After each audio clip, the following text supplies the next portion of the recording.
Here we go. Hi, everybody. It's Bob Ost. And this is, oh my goodness, we're in July. It's July 16th. 16th, July 16th. So, what is this now? It's a year and 4 months since we started the community gatherings, a year and 5 months since we went into shutdown. So, we're trying to evolve.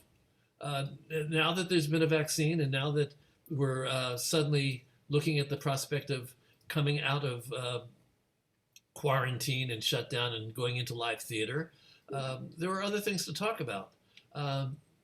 However, I think that those other things that we're going to talk about are still colored by what we've just been through. So I wanted to make a move with TRU in general, a big move, just for those of you out there in YouTube land who have not-for-profits. We want to be more useful for not-for-profit theater companies. We want to have more of a focus on not-for-profits, which is where we started 28 years ago. We were almost all small not-for-profit theater companies. It's characteristic of the frustration that I found recently is the fact that I don't have 60 or 70 not-for-profits who are clamoring to hear this discussion today. But I'm going to work on it. Basically, I'm working on building back up and getting back to the point where not-for-profits will be with us more and talk about what they're doing. The problem, and this might be familiar to my panelists, my speakers, not-for-profits tend to be incredibly busy. It's an all-consuming thing running a not-for-profit theater company. Trust me, I know. I know this so well. So in general, when I put together panels, when I put together programs, easy asks for commercial producers, easy asks for general managers, easy asks for self-producing artists. Not-for-profits, very hard. In our play reading series, when I put together panels, talkbacks after the readings, I always have the goal of having commercial producers, general managers, and somebody, at least one person from the not-for-profit world, because that's a different perspective and it's an important perspective. As a writer who's developing their work, it's very important. It's very important for them to understand what is appealing to a not-for-profit and how their development might take into account being part of a not-for-profit development. So hopefully, over the next 2 months, we're going to work very hard at convincing not-for-profits that we really are worth being part of and coming and talking and sharing their experiences. So that said, I do have, for our first initiative today, this is our first panel focusing on a series that's going to be about not-for-profits. I do have three of my friends, well, 4 friends and 3 theater companies represented to speak with us. And I'm very excited to have them here. I'm very happy and grateful that you're here. We're also going to have a follow-up not-for-profit discussion next Friday. And there's going to be a panel on July 29th, which is going to be an even broader discussion. All of this is leading to what I envision as being a open discussion town hall meeting of not-for-profit theater companies in late August. I would like to get as many not-for-profit companies as I possibly can in New York, outside of New York, around the world, into a Zoom room. It's going to be virtual. Yes, we're still virtual. And talk about your experiences, talk about what you've learned, what you need to learn, share your information, and maybe start networking and finding ways to really help and strengthen each other. So that's the goal. And welcome to Step 1. Step 1, our panel today. I'd like to introduce, first of all, from Break a Leg Productions, we have Valerie Adami, who's the resident director of Break a Leg, and Teri Black, who's the founder and executive artistic director. If I get your titles wrong, tell me. Titles are not totally wrong. Valerie is a director, and she's also on the board. and I am the founder and artistic director of Brandwein. Founder and artistic director. We've been doing a lot of work together, more than before because of the pandemic. It's because Valerie has superb video and film. She has Experience. very good film, she's very good with film and video, and we've been doing a lot of videos.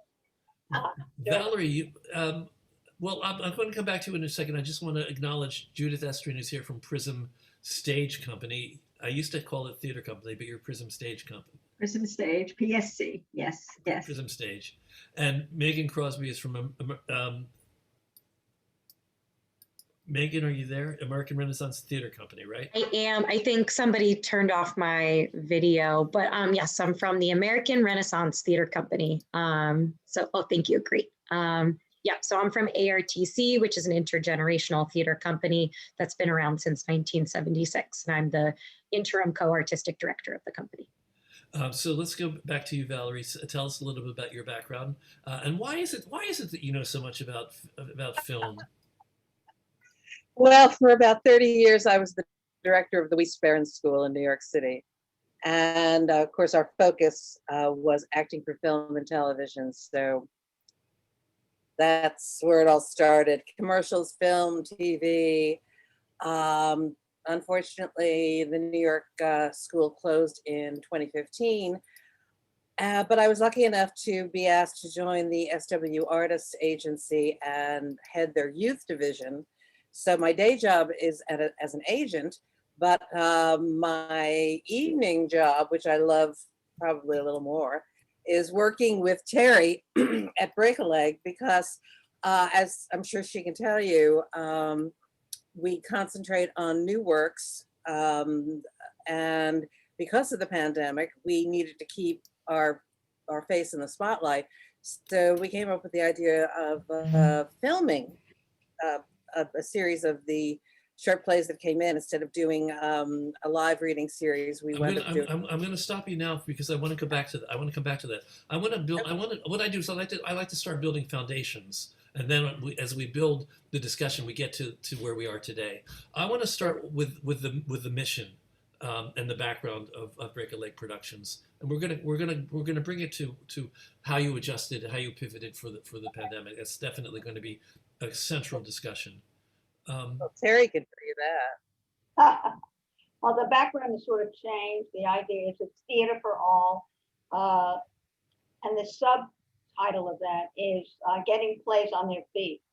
So the thing was, when we began this company in 1995, when we got incorporated, we were doing all kinds of plays, old plays, new plays.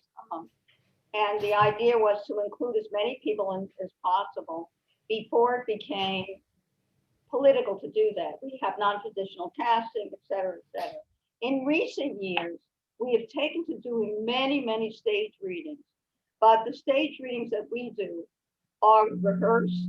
It's like you're sort of in a dress rehearsal. The stage readings sometimes have props, and we do that, and we have 5 or 6 different play series. We have Delicious Comedy series. We have the Art of Science series. We have Unexplored Territory series. What else do we have? We have about, Meghan can help me out here. We have about 5 or 6 different series of different kinds of plays. And this year, yes, ma'am. I think it started with the science plays, didn't it? No. It started with comedies, but we've also been doing science plays, and that series is called The Art of Science. To be honest, Teri, I just want to tell you, I always connected Break a Leg with comedy. I guess it's because I go back to the early days with you, but even your logo looks whimsical. So I always thought that you did comedy, and then I saw that you got into science plays and other things. No, that's how we started out. And in fact, very briefly, I will tell you, it's called Break a Leg Productions because some years ago, when I was in New Mexico on vacation, and I was at a Cocha de Pueblo reservation on New Year's Day, and I'm an actor. My background's acting. I literally broke my leg. And when I was in a cast for 5 months, when I came back from New Mexico to New York, I had nothing to do. It was very difficult. And so I began inviting people to my apartment. We began reading plays. one of my actor friends was living in Manhattan Plaza and suggested we start doing readings in the Duke Ellington room, which is a room for Manhattan Plaza residents. And when we incorporated, what was the name going to be? So the name is Break a Leg Productions, which does imply comedy. However, Break a Leg Productions is a literal name because I did break my leg, and it's both ways. So that's why it's called Break a Leg Productions. It really does have a literal meaning to it, as well as a figurative meaning. That's how the company really began. You know, I've known you for 28 years, and I never knew this. It's in our mission. It should be in our mission statement on our website, which explains how we got the name. And as a matter of fact, when we were incorporating, doing all these other things, if the name was taken, if Break a Leg Productions' name was taken, our second choice was, and get this, supporting cast. That was going to be the second. Oh. But anyway, that's how we began, with people reading plays in my apartment, and we began doing readings, and then we got into productions, and then we started expanding our horizon, so to speak, by doing plays about science. And then we do all these different series. And one thing that you mentioned something about, when you have a panel and you have people talk back, whatever we're doing, whether it's a full production or reading or whatever, we have talkbacks. And the talkback guest, besides the playwright, besides the director, besides the cast, will include someone that's related to whatever theme the play is about or the piece is about. So for example, we did The Senseless Killing, which is the last thing that we did, February 22nd of 2020. That was the last live thing we did. And it was about real estate. We had somebody who was an expert, that was our talkback speaker, who was a real estate expert. And that person was there, plus with the director and some of the cast, etc. So we try to make, especially if we're doing, and we're not doing that many for a full production because it's so expensive. If we're doing a one-night thing or one afternoon thing, we make it into kind of an event. So it's not just a reading of a play. It's all about whatever this topic is, whatever the subject is. And Okay. the audience loves to get involved. Good to know. Good to know. I want to the conversation that I want to have with everybody has to do with the basics of running, of starting, founding, creating, and keeping going a theater company. For anybody else that's out there that's thinking about doing this, some of the cautions and some of the, well, it's mostly cautions. It's like, are you sure you want to do this? You have to love it. That's the caution. It's pretty. You better love it, baby. That's the caution. So Judith, tell us about the founding of Prism. Oh, by the way, I did want to say that Teri, you were one of the first members of TRU. You go back way back with us to like 95 and 96 when you first started. Yeah. So it's good to have you. We were pioneers with you. Yes, you were. Thank you, Judith. Prism. Okay. Prism. Prism, not Prism, not Prism. Prism. Where is Prism. the baby? Prism. Yeah, Prism Stage Company. Okay, it was founded in 2014. My director friend, Benno Hanel, well, I'm playwright. He was a brilliant director. We did some work together. He liked what I was doing. I adored what he was doing. And so I was a book editor and I retired. I didn't know what the hell I was going to do with my time. And he was, I mean, what am I going to do? I'm not going to sit and knit. And so he and I just got together and we formed Prism Stage Company, and we started it as a not-for-profit. I don't know why. I really can't say why. I just know that we spoke to Bob. I know that we would come to TRU meetings, and it just seemed to make sense to us. And I'm not sure. I think it had something to do with me being a crazy idealist, not for profit. Golly gee. Okay. I think we're all crazy idealists. That's the core of not for profit. Okay. The mission of Prism is to support older professional actors, playwrights, musicians, etc. Support them in their craft, in their art. Our tagline is "Talent has no expiration date," and that is what we did. We were when Prism started, we were doing six staged readings a year. Benno was involved with the Actor Studio as a director. He had. I'm sorry. I'm very sorry. That's okay.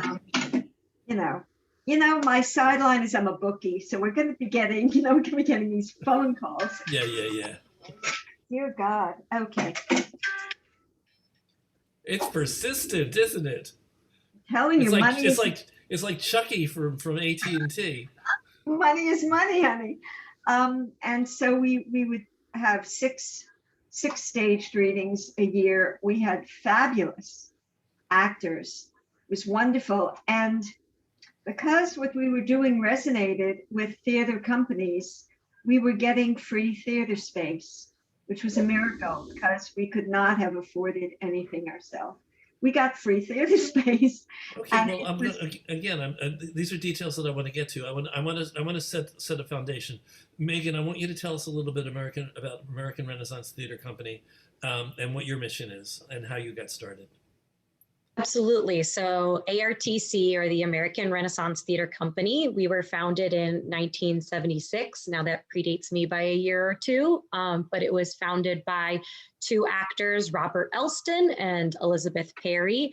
And they knew they wanted the acronym ARTC to be the title for this company. They actually tossed around a couple of names such as American Revolutionary Theater Company, and then they eventually decided upon American Renaissance Theater Company because they wanted any member of the company to feel free to express themselves creatively in any facet of theater. So even if you entered the company as an actor, you were encouraged to try your hand at writing, directing, choreographing.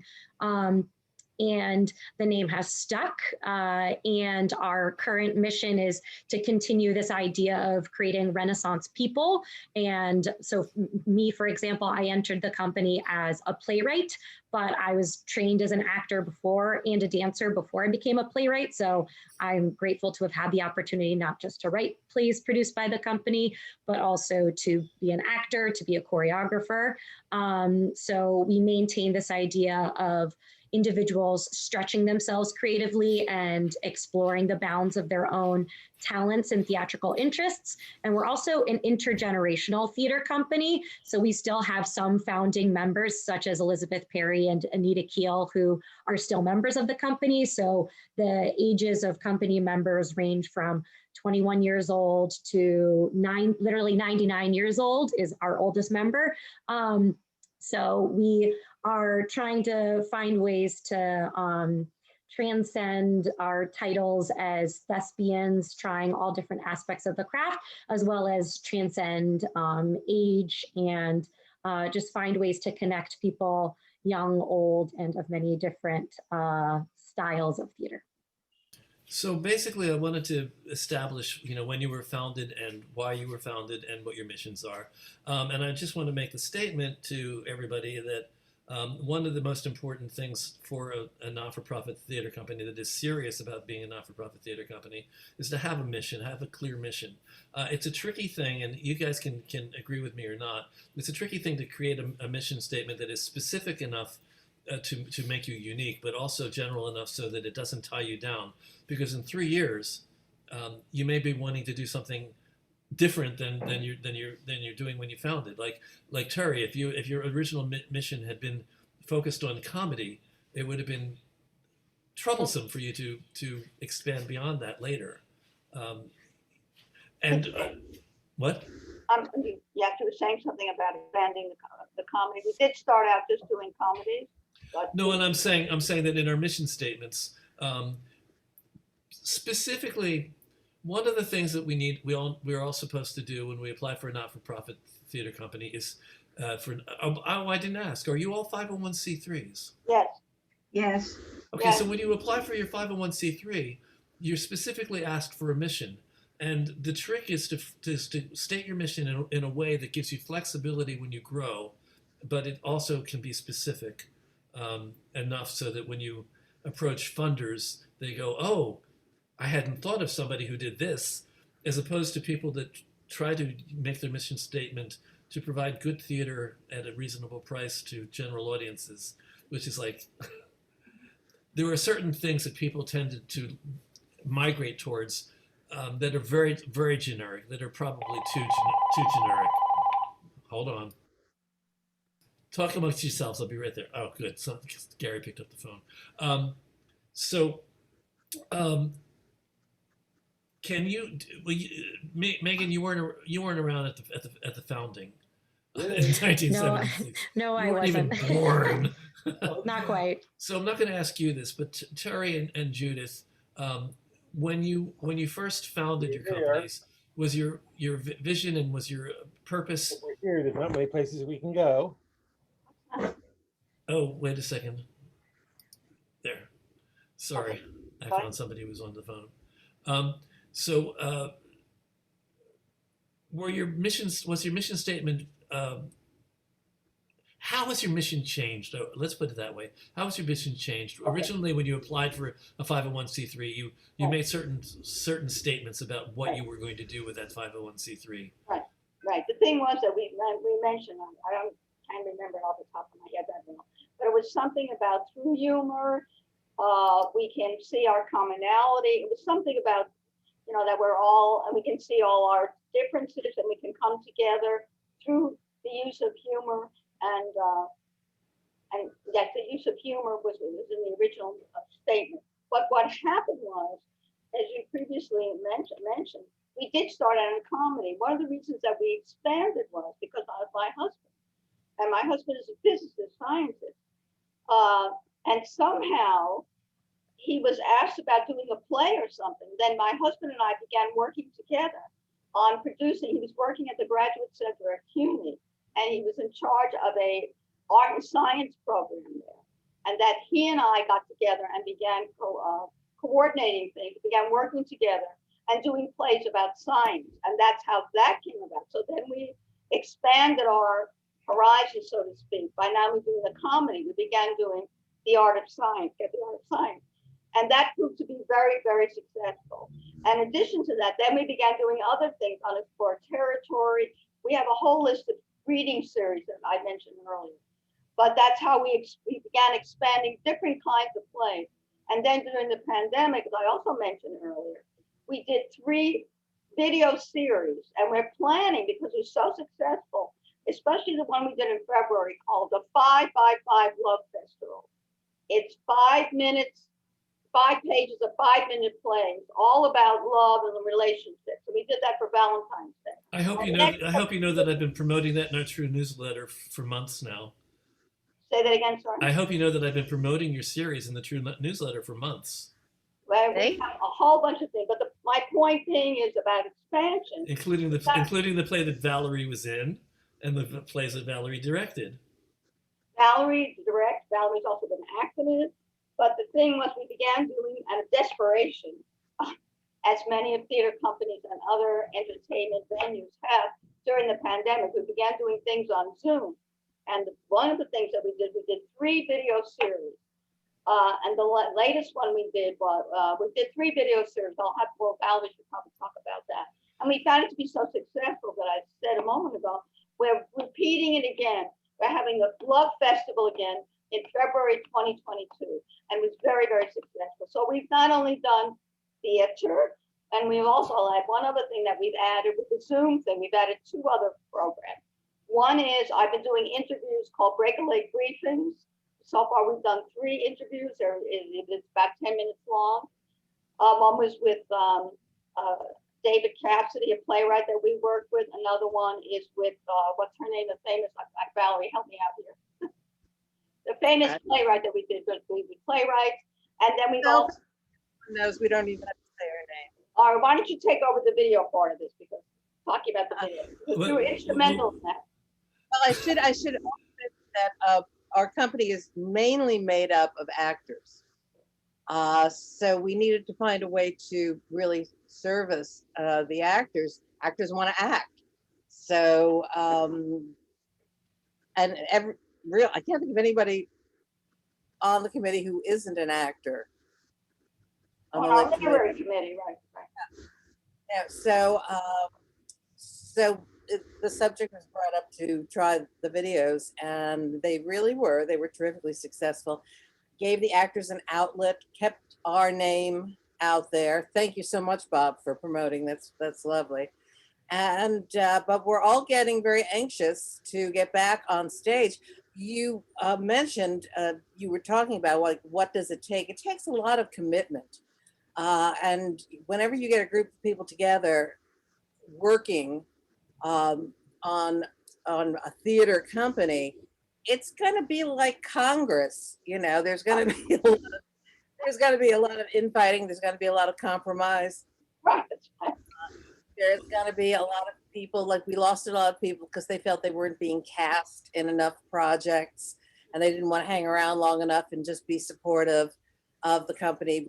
They really wanted to act, but it's not Break a Leg isn't a private vehicle for any particular actor. So we're getting into very specifics about your company. What I'm trying to do is have a conversation about how to run a theater company in general, so that other people can see what you've done, what has worked, and what has been successful for you, and hopefully there are some people that are thinking about starting them. Other people are early on. There are people in the room who have companies that are much younger than your companies, and I want them to understand the nuts and bolts of it to some degree. So it's not as juicy a conversation as you may be hoping for, but I'm going to try to get some specific information out. So I want to turn to Meghan right now, American Renaissance. So your mission when it was first started, to the best of your knowledge, because you weren't there, and how has it evolved? Has it changed any over the years? Absolutely. So this idea of a Renaissance person sounds great. Like, let's all make a bunch of art together, but sometimes you do need a starting point. So as the years have gone on, the company has started to focus primarily on new work. And so we have discussions yearly. We always have a town hall at the end of the year, and it always comes up, well, are we a company for writers because we're producing primarily new work, or are we a company for actors? Okay, so you just mentioned something that I think is very, very key. So among your tactics to maintain a community of people, you do a town hall at the end of your season.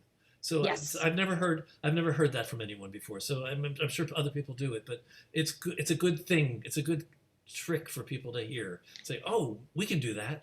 Yeah, and we actually, in addition to having the town hall this year, we sent out a survey to the entire company, just reflecting on the past year and a half. So for example, we were asking questions about, so just one thing I wanted to say in general is I think consistency is so incredibly important for a theater company. So for example, our company, we meet every single Tuesday, and it's not required that all members attend all Tuesday meetings, but that meeting is consistently every Tuesday, 7 to 10 p.m. During the pandemic, we did 7 to 8:30 or 9 p.m. just because Zoom fatigue is very real. So consistency with the meetings, also consistency with staff. So if you're choosing to be a staff member, so I'm the interim co-artistic director, you sign up for a season. So for us, our season is September through June. So you're committing to that consistency of the role. You're committing to a consistency of attending hopefully at least one meeting a month if you can. So just going back to the idea of a town hall. So we consistently had those meetings on Tuesdays throughout the year, and we consistently have that town hall at the end of every year. And this year we sent out a survey through SurveyMonkey, which I believe their name has just changed. I don't remember what they're called now, but it was important to us to reflect on the timing of the meetings on Zoom. Was the 1.5 hours, 2 hours, was that enough for everybody? Was that too long and people felt like they weren't engaged by the end of the meeting? We then started talking about planning for next year. So will people be willing to come in person if there's strict COVID protocols? Are people more interested in continuing to meet on Zoom, or would people be open to hybrid meetings where as many people as possible are there in person? And then we are also live streaming the meetings. So yeah, so in addition to the town hall this year, we also had a survey. And I think because we've been living in this digital world of theater for the past year and a half, having this digital tool in addition to the Zoom meeting was a great way to get feedback from people who don't always feel comfortable speaking aloud on Zoom or who aren't as comfortable with the technology. So that was something we did this year. Okay, that's great. Judith, I'm going to ask you a similar question. How have you grown, and what have the strategies been that have helped you? You know what I'd like all of you to talk about? What is your financial structure? Where do you get your money? Okay, we get our money from donations and small grants. This year we are applying for the first time to NISCA. Because they seem to have opened up their doors because of the pandemic, there is a lot of money available, and we're working to get some of that. Because we are a young group, because there was in 2018 the co-founding artistic director Ben O'Hanel passed away. And I was left with a theater, and a lot of people saying, "What are you going to do with this? You're going to close it? What do you?" And I said, "I don't know what I'm going to do, but I'm not." You said theater. Do you mean theater company? You don't have a physical space. No, we do not have bricks and mortar. No, we do not. What happened was really a kind of what we had been doing, because we're so young and we didn't really have a whole cadre. We would go to other theater companies, we would go to groups, we would speak to people, and people were very, very forthcoming, very kind. And we were getting space, as I said, and we were getting actors. It was just because the work was good. The work, what we do is very good work, but as I said, we were very young. When the pandemic happened, it was a weird thing. It was crazy, but 3 weeks before everybody shut down, I met a woman who is fabulous at social media and who really needed a job, and she's an actress. She's a very talented person. Her name is Zila Glory, and I think you met her, Bob. And so she's been working with me ever since. We have set up Zoom events. We have expanded. People are finding out who we are. They're re-knowing who we are.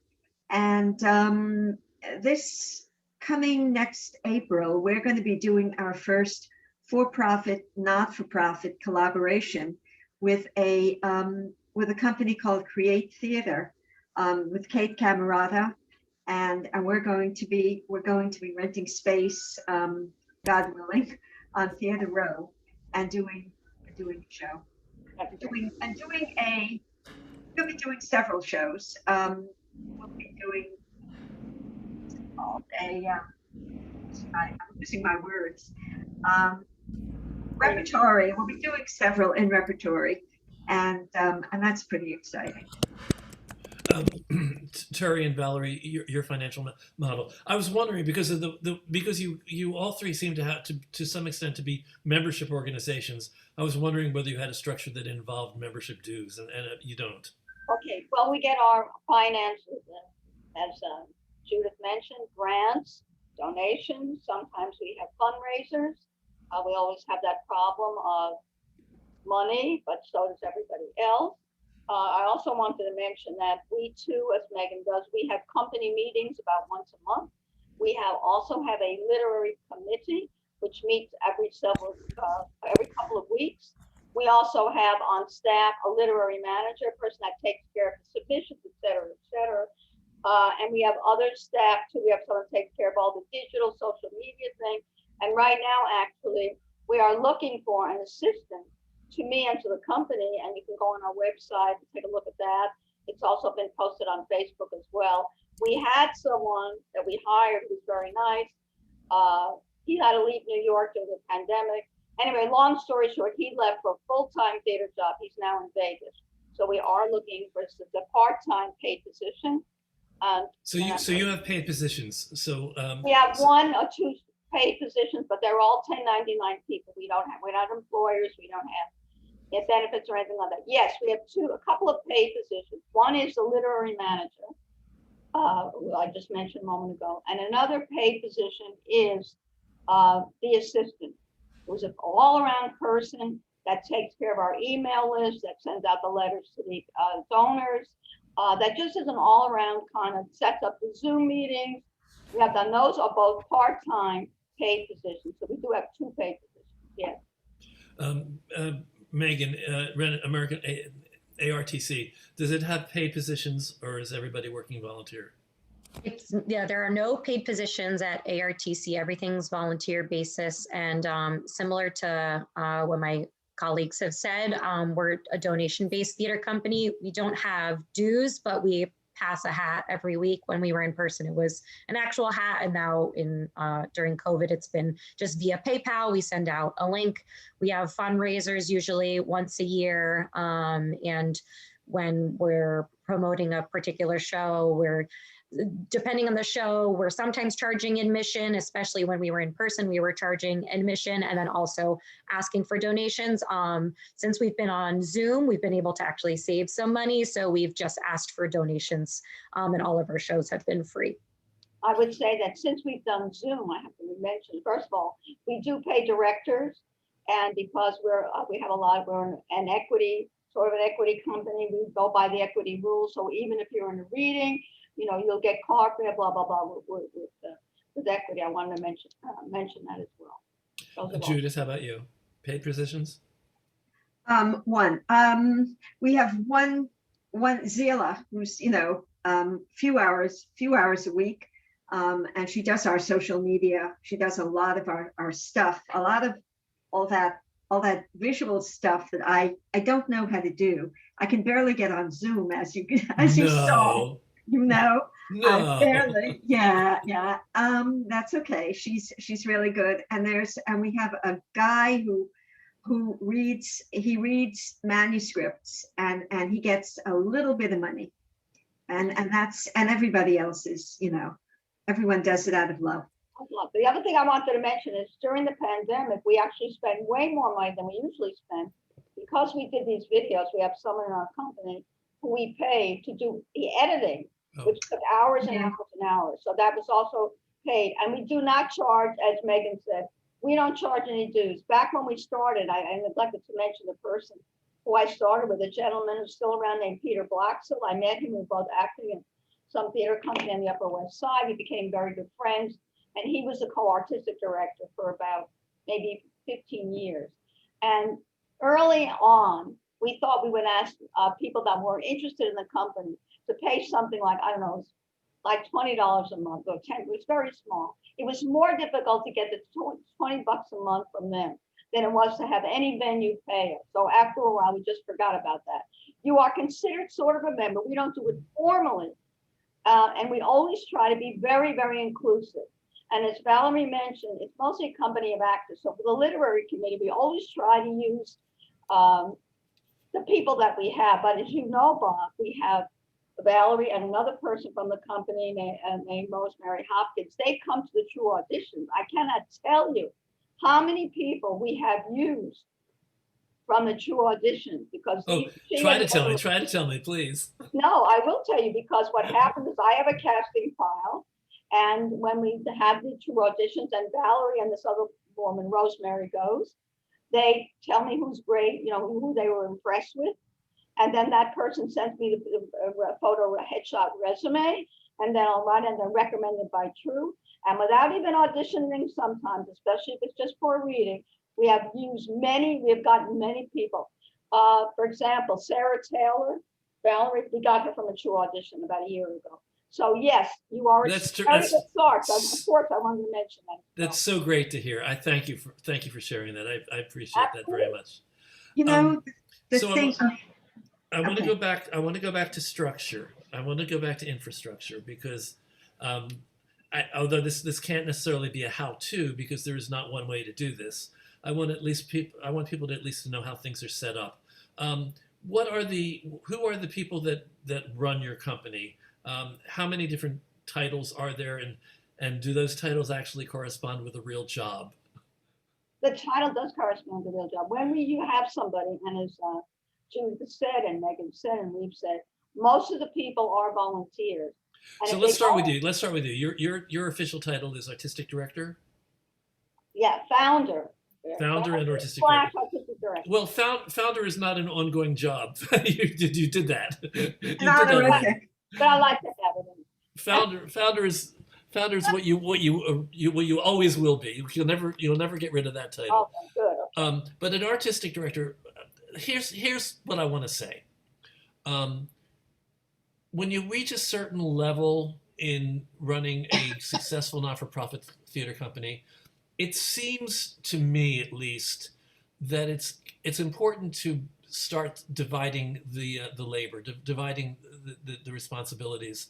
The very basic structure for a lot of companies, and it may not be yours, but it's for a lot of companies, is to have an artistic director who basically takes care of the artistic decisions, does the programming, is the vision of the company, the aesthetic vision of the company, and then there's the managing director or the managing director is what we say in not-for-profit, who basically is handling the business side of it. I know a lot of companies have one person doing both jobs. Are you that? I Are think you that company? No, I think I am. For a while, as I mentioned, Peter was with us for at least 10 years or maybe more. He was the associate artistic director in the very beginning. He was the one that did the money, the taxes, all that kind of thing, and I did. But we worked together as a team. Then some years passed. He retired. He literally retired. And then there was someone else in the company who's not with us today, who once came to me and said she'd like to be an associate artistic director. And she was for about 2 years. And then it became too much for this person because she had a very, very still has a very, very demanding day job. So what I try to do is, I don't want to be just a one woman band in this case, is I try to not even meet out, but just try to share different things with people. And slowly but surely, people have been taking a little more responsibility, even though allegedly I have the final word. But that's how we're doing it. So for example, Valerie is a director. She directs a lot of things we do, but she's also very involved in the literary committee. And she's so involved in the company. And that's why I asked her to join me today, because she's an essential part of the company. Without her, it could not work. Good to know. And we're going to also talk about her job on the board. We're going to get to the board in a second.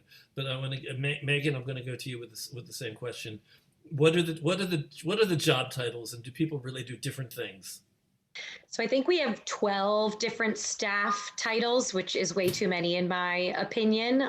So we have 3 artistic directors, a producing artistic director, a workshop director, which is my title. So I've been in charge of getting all the Zooms up and running. And then post-pandemic, I'll be in charge of the function of each Tuesday evening meeting. Then we have a next wave co-artistic director who's essentially like seeking out venues and future artistic collaborators, projects, theater companies, or even just like local coffee shops or bars that we can perform productions in found spaces. So I would say the 3 of us, we help each other, but we do perform sort of those kind of that 3-pronged artistic director job. Is anybody taking care of the finances and the business part of it? Not in the way that we would hope. So we have, we have some folks who are hesitantly in charge of fundraising, and we have hesitantly in charge of fundraising. I love that. they do the fundraising work, but they say time after time, like, I don't want this title, and yet they continue to do the job, which we're grateful for. We have a treasurer. We have, similar to the other theater companies, we have a literary committee. We have like a workshop scheduler who is making sure that we know which pieces are being read or performed on a given evening. We have a membership director who is vetting incoming writers, a similar membership director who's vetting incoming actors and directors. We just lost our secretary, so sometimes we have a secretary, sometimes we don't. So those are some of our titles, and as you can tell, because folks aren't getting paid, it's just kind of sometimes the jobs get done, sometimes they don't, and the 3 artistic directors were kind of just giving people friendly reminders that certain things need to get done when the deadlines are approaching. Well, as a founder of TRU, I reached a point 10, 12 years ago where I couldn't ask people to work for free anymore. And I made it a point to grow us to the point where we had enough money that we could actually have staff salaries. So we have a staff. It's not 1099. 1099, guys, is so complicated. I don't know. You're better off not knowing how complicated it is. You probably don't realize how complicated 1099s are. So we have staff, and I've started paying myself because, and this is something you guys also should think about. If your company is going to be functioning after you leave, what's the structure that you're leaving behind so that somebody can take over? And one of the things I decided was important is it needed to be an executive director salary. So we have an executive director salary. It's not that much, but I mean, it's there. It's a budget item, and it's more than you might think. Judith, do you have any kind of structure, or do you do it all? Now you have Zilla helping you? Well, I'm actually here to encourage everybody to actually start thinking in more of a structured way. That's my little thing. And well, you don't have to, and you've made it this far without it, but Right. structure helps. I would love to have more structure. I would adore it. It's not where we are right now. When it's a work in progress, and it's what's interesting and I kind of maybe rare. We have a very, very, very helpful board, and I can. Next topic. Next. I can dip into. They aren't a money board. I do much better. Prism does much better with the general population at large. When we have a fundraiser, people respond, which is wonderful. But the board does not, but they do a lot of other things. So it isn't a formal arrangement, but we're small enough that I have it in my brain kind of at this moment. Now we need this, now we need this. Who's going to help us get this, this, and this? And it's always forthcoming, or generally, or I stay up late some nights, or I knock my head against the wall, but it gets done. Well, are you guys willing to say we call it a budget, but we could say what you annually spend a year on your productions and on your company? Oh, I would say our budget every year. Our budget is approximately about $25,000, approximately. Judith? About that too, yeah. Meghan, the same? I would say ours is maybe a little bit less, usually somewhere around 15,000. Okay, so you are a certain type of theater company that is very prominent, very prevalent in our industry. There are a lot of small theater companies, and the advantage of having your budget at 25,000 means that you don't have to do an intricate tax filing at all. That's right. We drifted past that long ago. We're at about 250,000. and we started at we started at zero, and for years and years, the hump that I could never get over was 30,000. We maxed out at 30,000 for many years, and I'd have to really think about it. I wasn't really prepared to talk as another not-for-profit, which I should have been. I'd have to think about what was it that finally got us to get past that hump and be able to grow to a point where we could actually pay people. I wish that for you. I think that it would be. I think we'd all like to grow a little bigger and not have to work quite so hard for so little. Let's talk about boards for a second. Corporate structure. The structure of a 501c3. You all know that your 501c3 is required to have officers. Okay. Do you all have officers in place? Okay. I'm not gonna push it. I want the room to know that the 501c3 has to have officers. So you have to have at least a president and a vice president, and then you can have a secretary. You can have a treasurer, not absolutely required as far as I know, and you can have a chairman of the board, a board chairman. Guys, do you have a board chair? What is your board structure? We have a chairman. I'm the president. Someone else. We have a secretary. We have a treasurer. We also have 2 people on the board. We have about 7 or 8 people on the board. We have 2 people. One person is an attorney, and the other person is from the banking industry. And the person from the Very smart. The person from the banking industry, in fact, it is the bank where Break a Leg has their money, literally. Well, of course. We became friendly with this person. No, we became friendly with this person, and this person has given us a pretty, not a bad donation for something we do every year, which is, I'll plug that anyway. The next thing we're doing live is September 20th. We're going to be doing our annual slam, which is a 1-act play competition. We're doing 8 short plays, and the audience then votes on which is the best play, and that whoever wins gets $100 from Break a Leg Productions. And what the particular bank, which I'm not going to mention the name, has given us some money to sponsor that. Meghan, I know you have to leave in a couple minutes. What is your board set up for ARTC? Yeah, so we have 7 board members, and because I'm a newer part of the artistic director team, I'm not quite sure how our board functions, but I know that I think there's at least 3 board meetings a year.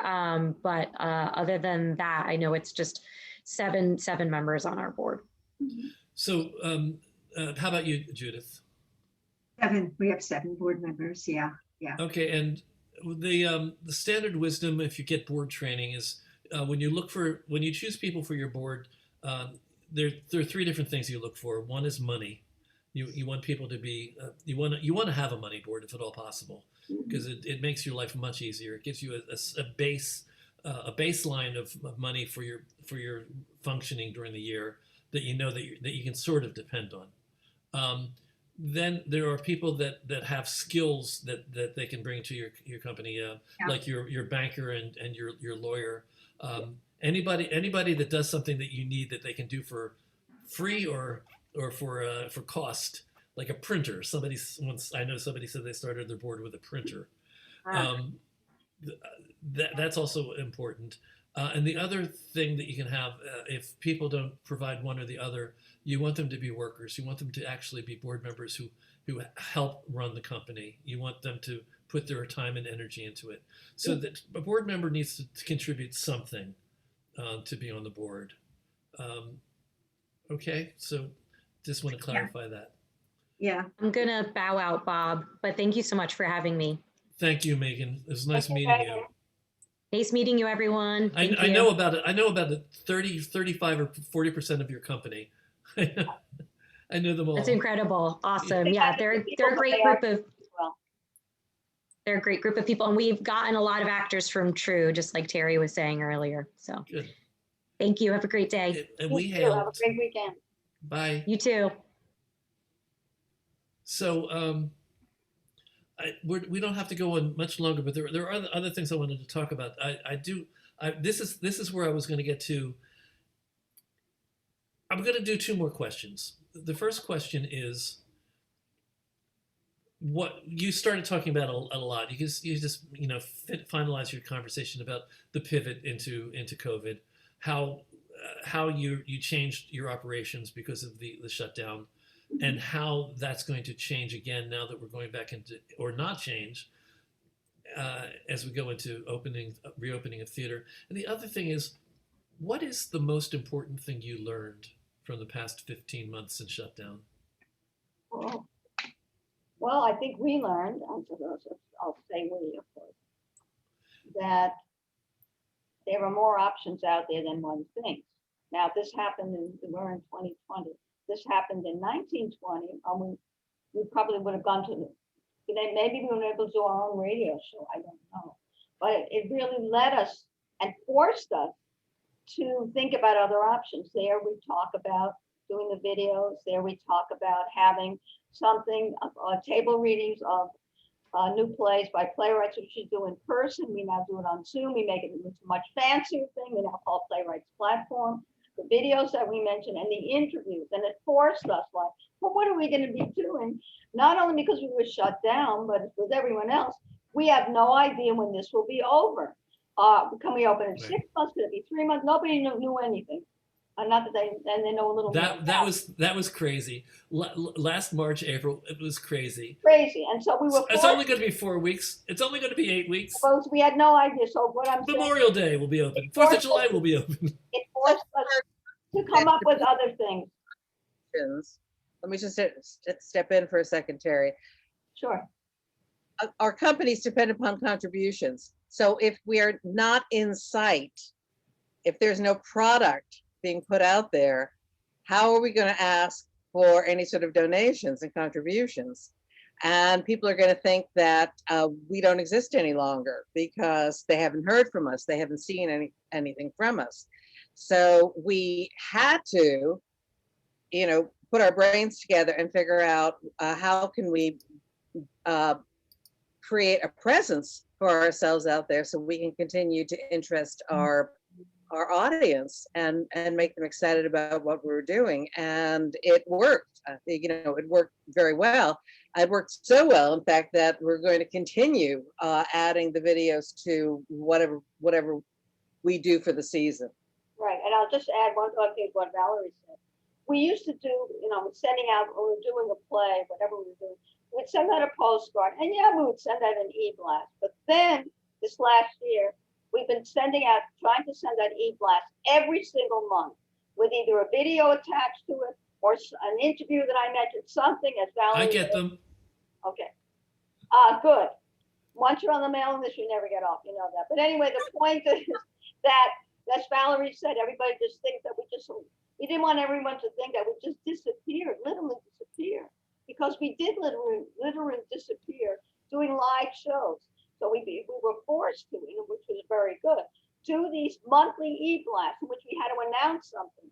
And in those e-blasts, we would have things in those e-blasts, not just an e-blast, there'd be a video in there, different plays, or there might be interviews or something like that. So it forced us to think beyond.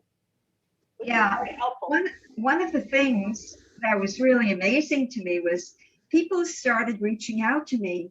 My audience started saying, when we loved what we saw, when are we going to see something else? We're stuck here in our camp. We can't get out.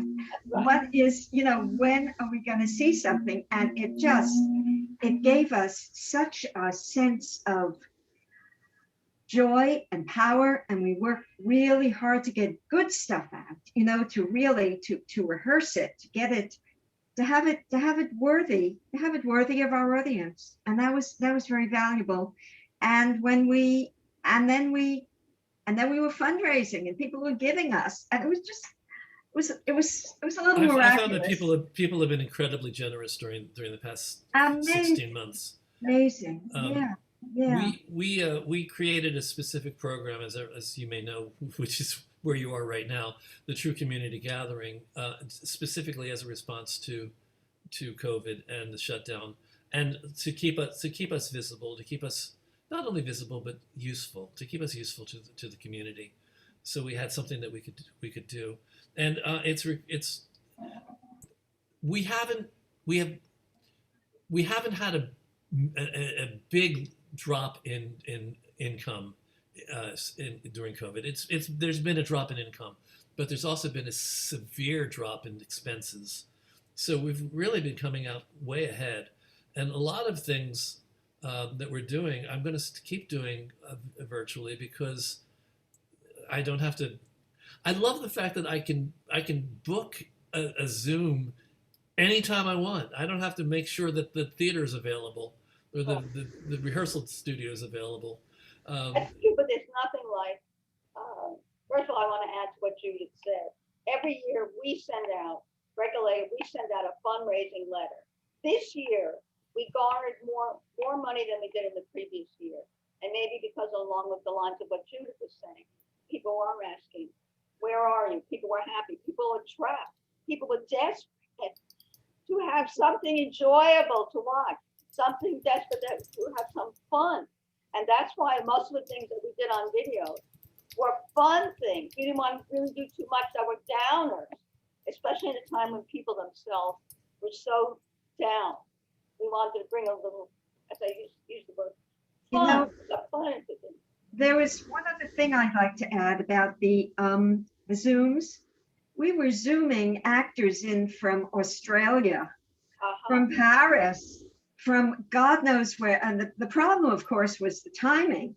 You know, like it would be 4 o'clock our time and it would be 8 a.m. their time. And we'd make it work. And there was something thrilling about that. You know, we can't get out of our house. We're stuck here, but we're international. And that was very. Yeah, I think that may be my favorite thing about what we've been through is we've been seeing people from all over the country in our gatherings and at our events, and we've also had people from Malaysia, Australia, London, Singapore. Isn't that amazing? Isn't that miraculous? Yeah, it's been great. Bob, I wanted to ask you something. You've been asking us all these wonderful questions. What's the fiscal base of TRU? Is it, I know that it's membership based, but is that it? It's membership based. Okay. It's membership based. We used to get funding from NISCA and DCA for years and years and years. They just they stopped giving us funding. I don't know. I think they decided that we were okay without them, which I don't know if I agree with. I'm not sure about that, but because basically when I lose money from funders, it means I have to cut down programs. So that's what happens. Donations are huge, and we have fundraiser events that are particularly effective. Our February 23rd fundraiser that we did virtually, which instead of us paying $15,000 for food and another $5,000 for the venue and marketing and everything else, and instead of it costing us like $22,000, our benefit online, because I had a lot of people working generously for free, but we did pay them something. It only cost like a couple $1,000s, and we brought in as much money as we have in our live benefits, minus the fact that we didn't have. We have an auction that we do every year where we have a $10,000 cruise, a $6,000 cruise. We have like 3 cruises and then tickets to Hamilton and all that. We didn't have any of that. So the fact that we managed to make a profit that was on par with our previous benefits without having $30,000 worth of auction items was amazing. It was just, I'd never expected it. So, but the memberships are our base. I mean, that's the base income that we depend on. Yeah. Okay. Hint, hint, hint, everybody in the room. We're members. Most people are. Most of the people here are. Some aren't. They'll join. Did you answer my question about what is the greatest takeaway lesson that you have from the last 15 months? Valerie, I don't think you said anything. I didn't say anything. If I could say one word, resiliency. Yeah, we're a lot more resilient than we realize. Yeah, and I think it just made us a lot more creative because we just didn't rely on, we realized that we just couldn't rely on what we'd been doing. So we needed to add something to it to just punch it up. And it was a real simple leap to go into on camera. You know, there was really nothing complicated about that. It was simple for you. For me, it was terrifying. Oh, no, that's much easier Thank you. because I was going to say, it's much easier because, and I've done film as an actor as well. You find out Not new because you things. can do it again. It turns out that, you know, because not only am I an agent and I'm a director for Break a Leg, but I also teach. I teach on camera acting. And it turned out that Susan Richards, who's also a company member, and I had the same camera, the identical camera. So we could literally set up 2 camera shoots for some of our pieces and everything matched up. And Susan is also very knowledgeable about filming and lighting because of the work that she does. So it just turned out that we had other skills that we could bring to the table. And then Peter, who's also on the literary committee, and he started to direct with us. Peter has editing skills and Susan has editing skills. So it was, you know, we just said, oh my God, we can do this. You know, so there was a lot of annexing of skills that we didn't think we needed for Break a Leg previously, but now were vitally important. So that was kind of wonderful. One topic And you're going to use them going forward, probably. Yes, we're definitely going to use them going forward. I think But I think all of us are going to fold some of the virtual things that we used into our model running our companies going forward. I know I am. Absolutely. We're starting to do podcasts, and that's going to be an interesting new development. Reading short stories, reading plays on pod, and that's going to be an interesting thing, I think, for our mission. Older actors, older performers, you know. Yeah. That's fulfilling that piece of it in a way too. So we're really at the end now, and we've gone longer than I normally do. But I do want to give people in the room a chance to raise your hand and or just turn on your audio and ask a question or make a comment. You're all welcome. And if there's something, if you have a theater company and you want to talk about something that you do that you think would be interesting to the room, go for it. I have to check out now. It's Oh, been you have to check out now. Okay. Yeah, I do. Okay. All right. So Okay. so we're not going to have any final questions from the room. That's okay. Not, Because I have a client coming also, so. Okay. So then I want to thank everybody for being here. I want to thank Judith. I want to thank Teri and Valerie and Meghan for giving us their time and their knowledge. And I want to thank everybody for being here with us. And Thank you. reminder that you can donate to TRU. I actually discovered that the link we've been giving you goes to the wrong donation page for all these months that we've been doing this. The TRUDonate.com does not go to the right page. The TRUDonate.org goes to the right page. So TRUDonate.org if you want to give anything, just to say that you appreciated today or what we do in general. Everybody can come into the room now and join us. And I'm going to end it here for the YouTube people.